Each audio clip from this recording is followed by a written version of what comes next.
Bonjour à toutes et à tous et bienvenue sur Grand Lille TV. Voici toute l'actualité de la métropole lilloise aujourd'hui en images et en 7 minutes en ce jeudi 6 septembre.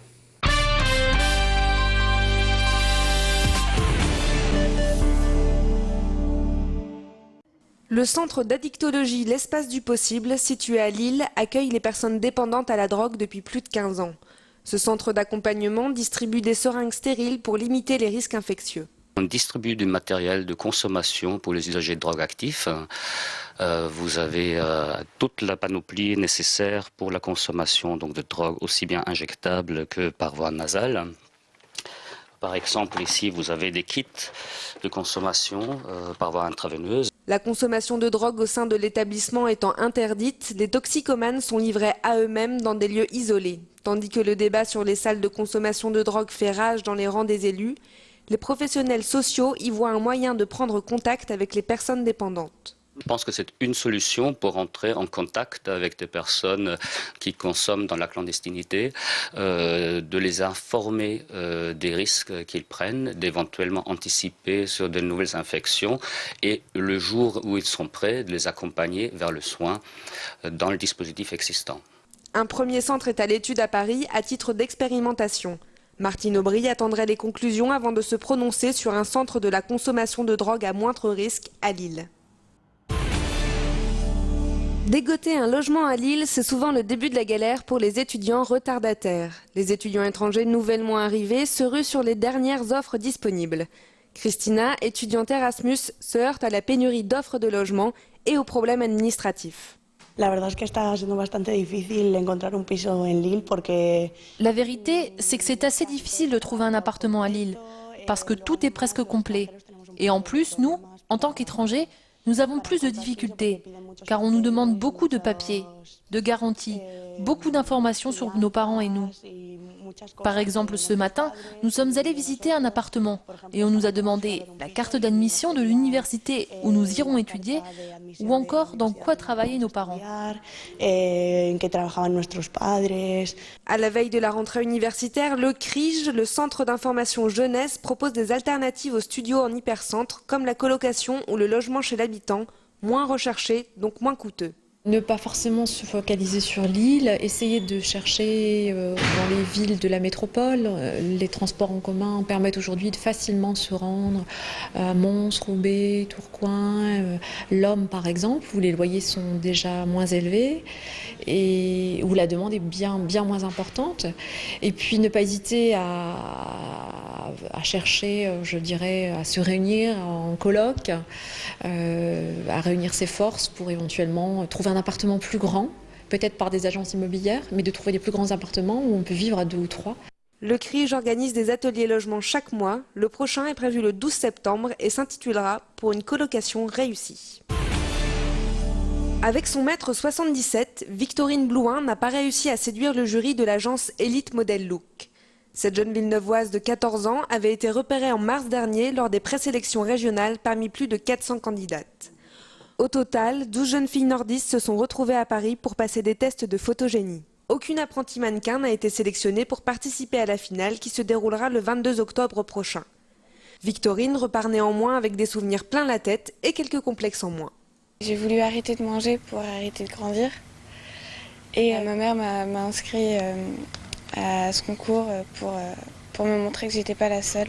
Dans l'adolescence, d'après ce que j'ai compris, moi ce que je ressens c'est avoir le besoin d'être comme tout le monde. Et puis ça l'a beaucoup aidé parce que autant avant on rentrait dans un magasin et puis les gens disaient ah mais qu'est-ce qu'elle est grande, elle a 14 ans, alors que maintenant ça lui fait plaisir. Au final le but est atteint parce que ce que je voulais c'est qu'elle soit à l'aise bien dans sa tête, bien dans son corps, donc c'est fait. Jugée un peu trop jeune par l'agence Elite, Victorine a pour objectif de retenter sa chance l'année prochaine, comme lui a suggéré fortement le jury. Le 4 octobre prochain débutera Lille 3000 Fantastique, au programme surnaturel, merveilleux et étrange. Parmi les événements proposés durant ces 3 mois fantastiques, l'exposition Pop-up fera la part belle au design du 19 au 28 octobre, en partenariat avec la Biennale intérieure de Courtrai. L'objectif étant d'élargir Fantastique à l'Eurométropole. Parmi les manifestations, l'exposition Living Design à la gare Saint-Sauveur vous propose une immersion dans les coulisses du design. Rencontre avec les artistes. Il s'agit d'une tasse à café qui s'appelle Kawarom, qui est une tasse qui est dédiée à la dégustation du café. Parce que jusqu'à aujourd'hui, on a beaucoup de tasses à café, mais des tasses spécialement étudiées pour une pleine dégustation du café, elles n'existaient pas aujourd'hui.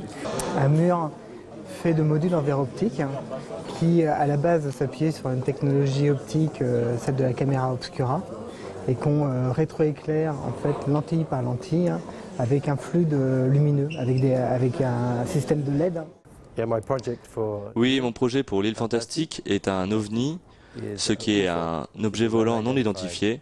J'ai designé une forme volante en argent de 8 mètres de diamètre, qui est vraiment mon design. Mon trait, qui est une forme instinctive, il volera à la principale gare. Enfin, voler non, mais il sera suspendu et il y aura des effets spéciaux de lumière associés avec du son.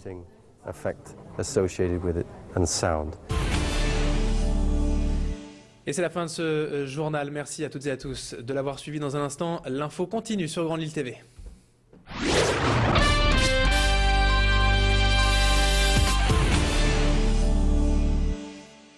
Akena Véranda, premier fabricant français de vérandas sur mesure, vous présente la météo. Akena Véranda, pour s'agrandir la vie.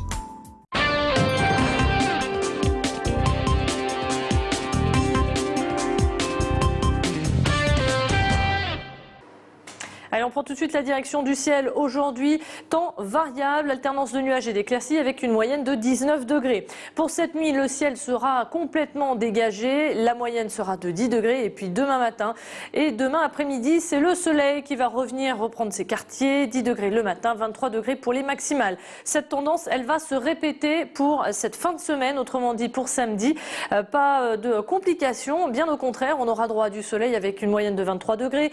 Dimanche, le mercure va grimper, on ira jusqu'à 26 degrés pour les maximales et le soleil va rester même avec nous jusqu'au début de la semaine prochaine, lundi compté entre 15 et 25 degrés. On termine avec l'éphéméride. En ce jeudi 6 septembre, nous fêterons les Bertrand. Akena Véranda, premier fabricant français de vérandas sur mesure, vous a présenté la météo. Akena Véranda, pour s'agrandir la vie.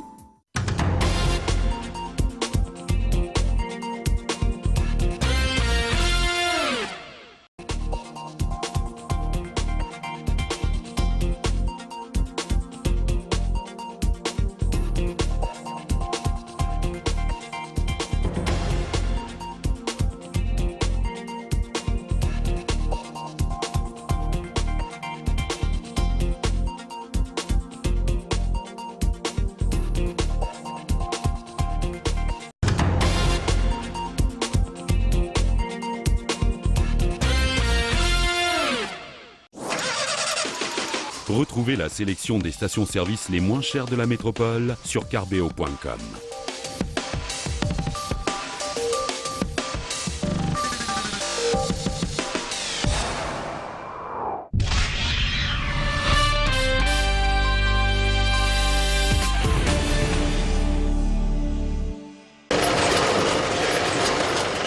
On connaît tous sa frimousse chocolatée et son cœur moelleux, mais saviez-vous que le célèbre petit ourson est né ici, dans cette usine située à Villeneuve d'Ascq?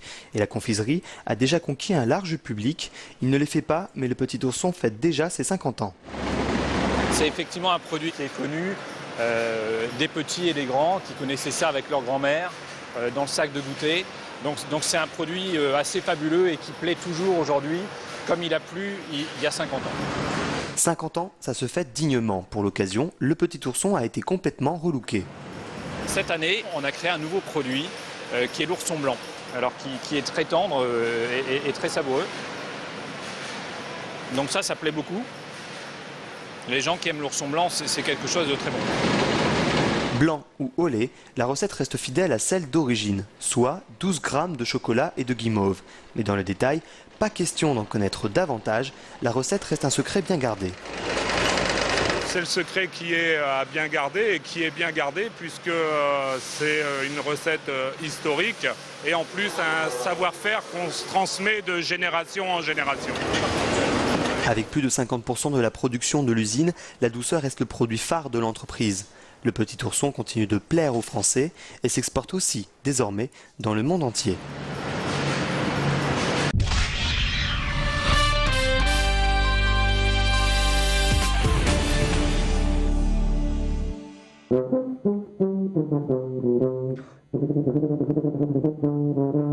24 ans, un palmarès impressionnant, Thomas Leleu est le nouveau prodige du tuba français.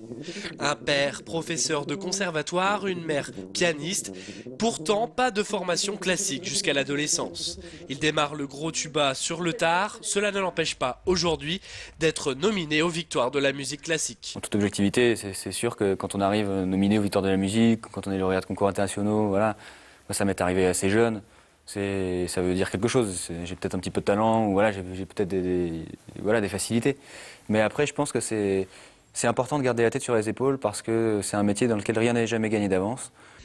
Un avenir prometteur suivi de près par son père, Christian. Il est directeur du Conservatoire de Los. La chance que mes enfants ont eue, que nos enfants ont eue, c'est qu'on sait les guider. C'est-à-dire qu'on ne les envoie pas chez n'importe qui. On est dans le métier, on connaît les professeurs du moment, on connaît les modes du moment. Des projets plein la tête, Thomas a prévu de se marier après les victoires de la musique classique. Décidément, une bonne année 2012 pour la famille Leleu.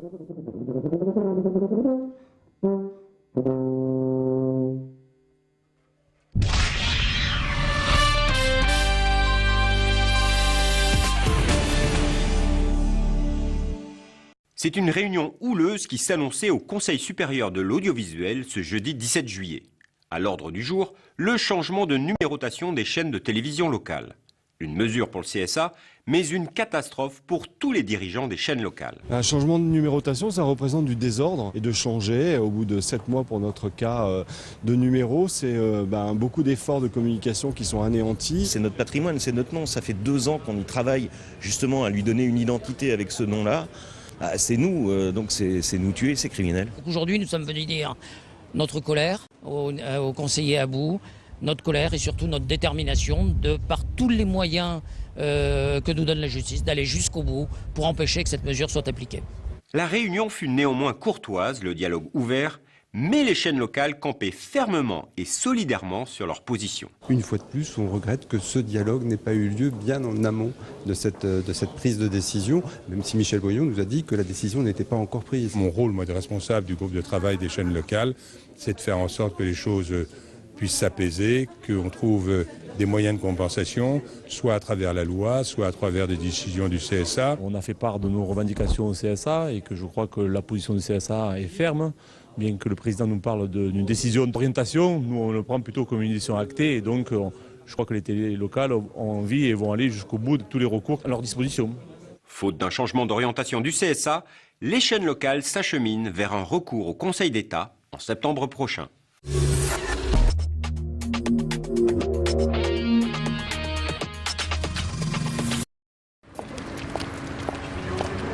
Madame, bonjour.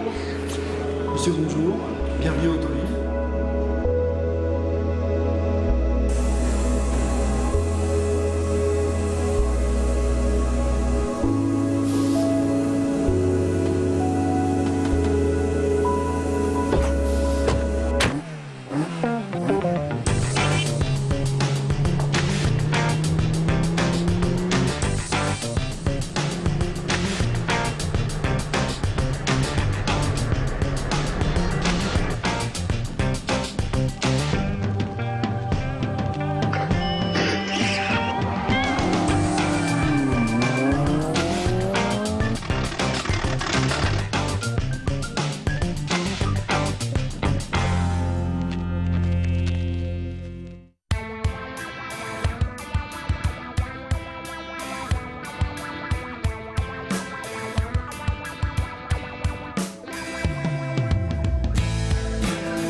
Bonjour à toutes et à tous et bienvenue sur Grand Lille TV. Voici toute l'actualité de la métropole lilloise aujourd'hui en images et en 7 minutes en ce jeudi 6 septembre.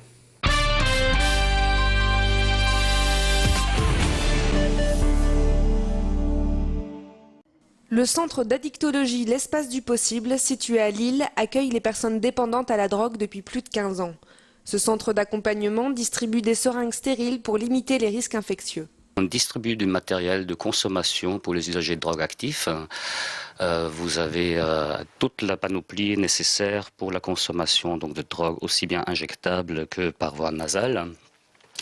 Par exemple, ici, vous avez des kits de consommation par voie intraveineuse. La consommation de drogue au sein de l'établissement étant interdite, les toxicomanes sont livrés à eux-mêmes dans des lieux isolés. Tandis que le débat sur les salles de consommation de drogue fait rage dans les rangs des élus, les professionnels sociaux y voient un moyen de prendre contact avec les personnes dépendantes. Je pense que c'est une solution pour entrer en contact avec des personnes qui consomment dans la clandestinité, de les informer des risques qu'ils prennent, d'éventuellement anticiper sur de nouvelles infections et le jour où ils seront prêts, de les accompagner vers le soin dans le dispositif existant. Un premier centre est à l'étude à Paris à titre d'expérimentation. Martine Aubry attendrait les conclusions avant de se prononcer sur un centre de la consommation de drogue à moindre risque à Lille. Dégoter un logement à Lille, c'est souvent le début de la galère pour les étudiants retardataires. Les étudiants étrangers nouvellement arrivés se ruent sur les dernières offres disponibles. Christina, étudiante Erasmus, se heurte à la pénurie d'offres de logement et aux problèmes administratifs. La vérité, c'est que c'est assez difficile de trouver un appartement à Lille, parce que tout est presque complet. Et en plus, nous, en tant qu'étrangers, nous avons plus de difficultés, car on nous demande beaucoup de papiers, de garanties, beaucoup d'informations sur nos parents et nous. Par exemple, ce matin, nous sommes allés visiter un appartement et on nous a demandé la carte d'admission de l'université où nous irons étudier ou encore dans quoi travaillaient nos parents. À la veille de la rentrée universitaire, le CRIJ, le Centre d'information jeunesse, propose des alternatives aux studios en hypercentre comme la colocation ou le logement chez l'habitant, moins recherché, donc moins coûteux. Ne pas forcément se focaliser sur Lille, essayer de chercher dans les villes de la métropole. Les transports en commun permettent aujourd'hui de facilement se rendre à Mons, Roubaix, Tourcoing, Lomme par exemple, où les loyers sont déjà moins élevés et où la demande est bien moins importante. Et puis ne pas hésiter à chercher, je dirais, à se réunir en coloc, à réunir ses forces pour éventuellement trouver un appartement plus grand, peut-être par des agences immobilières, mais de trouver des plus grands appartements où on peut vivre à 2 ou 3. Le CRIJ organise des ateliers logements chaque mois. Le prochain est prévu le 12 septembre et s'intitulera « Pour une colocation réussie ». Avec son mètre 77, Victorine Blouin n'a pas réussi à séduire le jury de l'agence Elite Model Look. Cette jeune Villeneuvoise de 14 ans avait été repérée en mars dernier lors des présélections régionales parmi plus de 400 candidates. Au total, 12 jeunes filles nordistes se sont retrouvées à Paris pour passer des tests de photogénie. Aucune apprentie mannequin n'a été sélectionnée pour participer à la finale qui se déroulera le 22 octobre prochain. Victorine repart néanmoins avec des souvenirs plein la tête et quelques complexes en moins. J'ai voulu arrêter de manger pour arrêter de grandir. Et ma mère m'a inscrit à ce concours pour me montrer que j'étais pas la seule. Dans l'adolescence, d'après ce que j'ai compris, moi ce que je ressens c'est avoir le besoin d'être comme tout le monde. Et puis ça l'a beaucoup aidé parce que autant avant on rentrait dans un magasin et puis les gens disaient « Ah mais qu'est-ce qu'elle est grande, elle a 14 ans » alors que maintenant ça lui fait plaisir. Au final le but est atteint parce que ce que je voulais c'est qu'elle soit à l'aise bien dans sa tête, bien dans son corps, donc c'est fait. Jugée un peu trop jeune par l'agence Elite, Victorine a pour objectif de retenter sa chance l'année prochaine, comme lui a suggéré fortement le jury. Le 4 octobre prochain débutera l'île 3000 Fantastique, au programme surnaturel, merveilleux et étrange. Parmi les événements proposés durant ces 3 mois fantastiques, l'exposition Pop-Up fera la part belle au design du 19 au 28 octobre, en partenariat avec la Biennale intérieure de Courtrai. L'objectif étant d'élargir Fantastique à l'Eurométropole. Parmi les manifestations, l'exposition Living Design à la gare Saint-Sauveur vous propose une immersion dans les coulisses du design.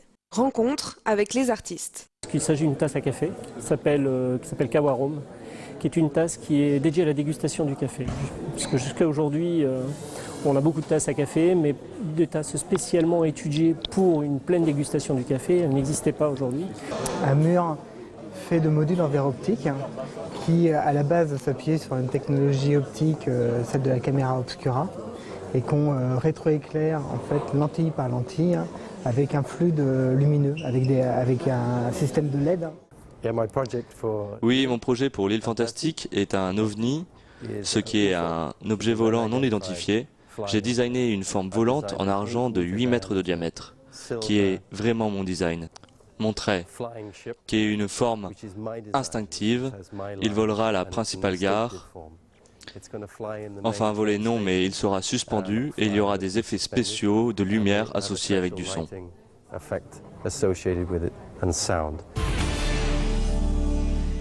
Et c'est la fin de ce journal. Merci à toutes et à tous de l'avoir suivi. Dans un instant, l'info continue sur Grande Lille TV.